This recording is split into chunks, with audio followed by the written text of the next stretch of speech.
អ្នកគ្រូអន្តរពិធីបុណ្យចូលឆ្នាំខ្មែរបន់ចូលឆ្នាំខ្មែរគឺជាបានប្រពៃណីជាតិដែលមានប្រជាជនក្នុងប្រទេសកម្ពុជាទាំងអស់ជារៀងរាល់ឆ្នាំនៅពិធីបុណ្យចូលឆ្នាំខ្មែរមានការរៀបចំដោយទៅពិធីបុណ្យចូលឆ្នាំប្រព្រឹត្តនៅ3ទៅ3ថ្ងៃគឺថ្ងៃ13 15ឬ14 16ខែមេសា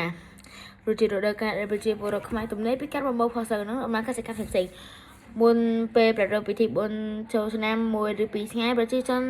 តែងនាំគ្នាបោះសម្អាតតុបតែងផ្ទះសម្បែងនិងរៀបចំគ្រឿងសម្ភារៈផ្សេងៗដើម្បីត្រៀមទទួលទេវតាឆ្នាំថ្មីចុចថ្ងៃទី1នៃថ្ងៃបុណ្យចូលឆ្នាំខ្មែរដែលក្នុងប្រពៃណីខ្មែរតែងហៅថាថ្ងៃមហាសង្ក្រាន្តនៅពេលនោះប្រជាពលរដ្ឋ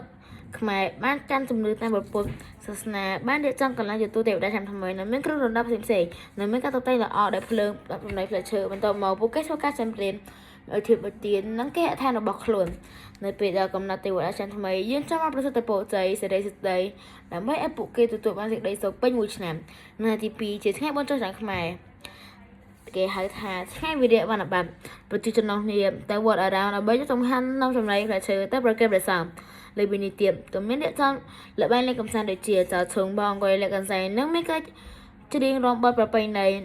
នៅតាមវត្តអារាមផងដែរថ្ងៃទី3ជាថ្ងៃបញ្ចប់ពិធីបុណ្យចូលឆ្នាំគេហៅថាវិរៈឡើងសាឬថ្ងៃឆ្លង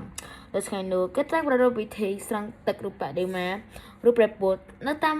វត្តអារាមដើម្បីសន្តិក្តីសុខហើយក៏ទីបញ្ចប់នៃការប្រារព្ធពិធីបុណ្យចូលឆ្នាំខ្មែរដែរខ្មែរមានជំនឿថាក្នុងចុងមួយឆ្នាំនៃការរស់នៅគេតែងជួបប្រទះអភិមង្គលឧបទ្រពចង្រៃផ្សេងៗជួនកាលមានទុក្ខសោកជួនកាលមានគ្រោះអាសន្នជួនកាលមានជំងឺលុះផុតឆ្នាំចាស់ទៅគេនាំគ្នាធ្វើបុណ្យស្លៀកពាក់ថ្មីៗដល់លេខកំសាន្តដើម្បីឲ្យអស់កង្វល់ហើយឲ្យមានសេចក្តីសុខនៅក្នុងឆ្នាំថ្មីបានទៀតរយៈពេលមួយឆ្នាំពួកគេបែកចេញពីគ្រួសារនិងញាតិមិត្តប្រកបរបរចិញ្ចឹមជីវិតនៅឆ្ងាយលោកដល់ឆ្នាំថ្មីគេបានវិលមកជួបជុំសួរសុខទុក្ខគ្នាដើម្បីបន្ធូរការនឹករលឹកនិងបំបត្តិការនឿយហត់ពីការងារផ្សេងៗយ៉ាងទៀតពិធីបុណ្យចូលឆ្នាំថ្មីគឺជាប្រពៃណីអាចបណ្ដុះស្មារតីស្រឡាញ់រាប់អានគ្នារវាងអ្នកភូមិស្រុកជិតខាងគ្នាជាកត្តាបង្កើតសាមគ្គីភាពជាតិជំរាបលាអ្នកគ្រូ